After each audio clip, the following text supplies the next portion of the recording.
আসসালামু আলাইকুম প্রিয় দর্শক, আমরা এই মুহূর্তে আছি হচ্ছে রাজশাহী। আর রাজশাহীর হচ্ছে এটা বাঘা উপজেলা। আর সেই সাথে একটা মসজিদ আছে যেটা আমাদের এই 2008 সালের একটা 50 টাকা নোট ছিল। আপনাদের কাছে থাকলে সেটা খুলে অবশ্যই চেক করতে পারেন যে বাঘা মসজিদ নামে পরিচিত সেই বাঘা মসজিদ ঐতিহ্যবাহী একটা মসজিদ এই রাজশাহী। এটা হচ্ছে সেই মসজিদ। আর আমার বাম পাশে যে জিনাকে দেখতে পারতেছেন ইনি হচ্ছেন এই মসজিদের মুয়াজ্জিন। আর ডান পাশে যিনি আছেন এই মসজিদের ম্যানেজিং কমিটির একজন সদস্য। তো আসলে আমি প্রথমে এই ম্যানেজিং কমিটির সদস্য এই ভাইয়ের কাছে জানতে চাইবো যে এই মসজিদের মানে ইতিহাসটা কেমন বা এটা কত বছর পুরনো, মানে এই বিষয়ে যদি একটু বলতেন, বা মসজিদ পরিচালনা কিভাবে হয়। জি, মসজিদটা আসলে অনেক পুরাতন। এটা সুলতান নাসরুদ্দিন নাসর শাহের আমলে 1523 খ্রিস্টাব্দে মসজিদটা আর কি। এটা বয়স আর কি 501 বছর। তো এই মসজিদটা আমাদের মানে নিয়মিত নামাজ আমাদের হয়, নামাজ কালাম হয় এখানে। এখন বর্তমানে একটা কমিটি আছে আর কি। আচ্ছা। সেই কমিটি দ্বারা এই মসজিদ পরিচালিত হয়। আমাদের সাপ্তাহিক হিসাব নিকাশগুলো আমরা মানুষের বিভিন্ন দান অনুদান থাকে, এগুলো নিয়ে আমরা সপ্তাহে আমাদের যে টাকা ওঠে। আর কি ম্যানেজিং কমিটি প্লাস এই যে আপনাদের এলাকাবাসীর কিছু সহযোগিতা, সেছাড়া মানুষের যে দান সৎকার থাকে সেই দান সৎকার বিনিময়ে আর কি চলে বর্তমানে।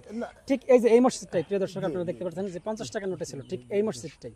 এই যে আমার পেছনে যেটা দেখতেছেন ঠিক এই মসজিদ। আর এই যে বাহিরে যে দেখতেছি যে এই কাতারের অনেক ব্যবস্থা, এটা মানে এই পরিমাণ কি লোক হয়, মানে এটা কখন হয় বা কবে হয়? এটা আমাদের বিশেষ করে শুক্রবারের দিন আমাদের লোকে পরিপূর্ণ হয়ে যায় এবং মসজিদ ক্যাম্পাসে মুসল্লিদের ছড়ায় পড়ে আর কি। আচ্ছা আচ্ছা। বিভিন্ন জায়গায় দেশ বিদেশের অনেক মানুষ এখানে নামাজে উপস্থিত হয় আর কি। এই আর যেহেতু কিছুক্ষণ আগে বলতেছিলেন যে দান সৎকার বিষয়টা যে প্রতি সপ্তাহে হিসাব হয়, তাতে আনুমানিক মানে কি পরিমাণ টাকা ওঠে? আমাদের আনুমানিক প্রতি সপ্তাহে আমাদের যেটা হয় অনেক আপ ডাউন করে। আমাদের কোনো সপ্তাহে 1.5 লক্ষ হয়, 1 লক্ষ হয়। হ্যাঁ, আমরা 2,18,000 পর্যন্ত গত সপ্তাহে আগে সপ্তাহে পেয়েছি আর কি। আর গত সপ্তাহে 83,000 73,000 সামথিং টাকা হয়েছে আর কি। তো এটা আবহাওয়ার জন্য করে, মানুষ পুরো অনেক বেসিস করে আর কি। ইনশাল্লাহ আবহাওয়া ভালো থাকলে আবহাওয়া দর্শনার্থী বেশি বেশি আসলে বেশি যারা অনেক আসে তারা কমপক্ষে কিছু না কিছু দান করে যায়। আর ইনি হচ্ছেন মুয়াজ্জিন। আসসালামু আলাইকুম। ওয়ালাইকুম আসসালাম।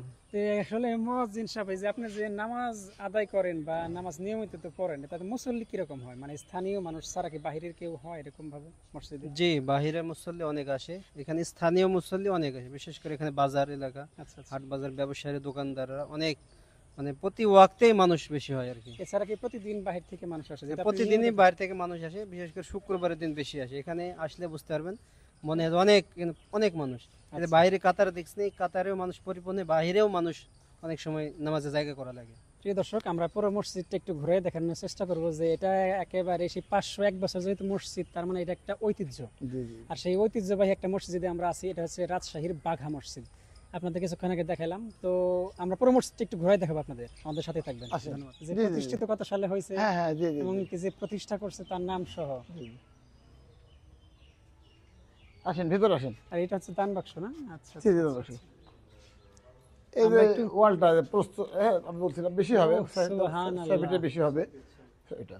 এই 6 ফিট, ঠিক আছে। 6 ফিটের বেশি হবে, বেশি হবে, সে কম হবে না। এখান থেকে ধরলে তাই, এখান থেকে ধরতে হবে। অনেক বড় মসজিদ। জি, এই যে মাঝখানে 4টা পিলার, 4টা পিলার, সাইডে 2টা, মোটামুটি 6টা ফ্যান দেন। এই দেখেন প্রিয় দর্শক, এই মসজিদের যে কারুকাজ, সেই কারুকাজের মধ্যে হচ্ছে এটা একটা আম গাছ, যেহেতু আমের জন্য একটা বিখ্যাত শহর, তাই না? জি জি, বাঘাতে আমের জন্য বিখ্যাত, যার কারণে এখানে সেই মুঘল আমল থেকে আর কি আমের গাছ সহ আম সহ কিছু কারুকার্য তৈরি করছিল, এখনো পর্যন্ত সেই অবস্থাতে আছে, অক্ষত অবস্থায়। এই যে পাশের দিঘি আছে, দিঘিতে পদ্ম ফুল, অনেক পদ্ম ফুল।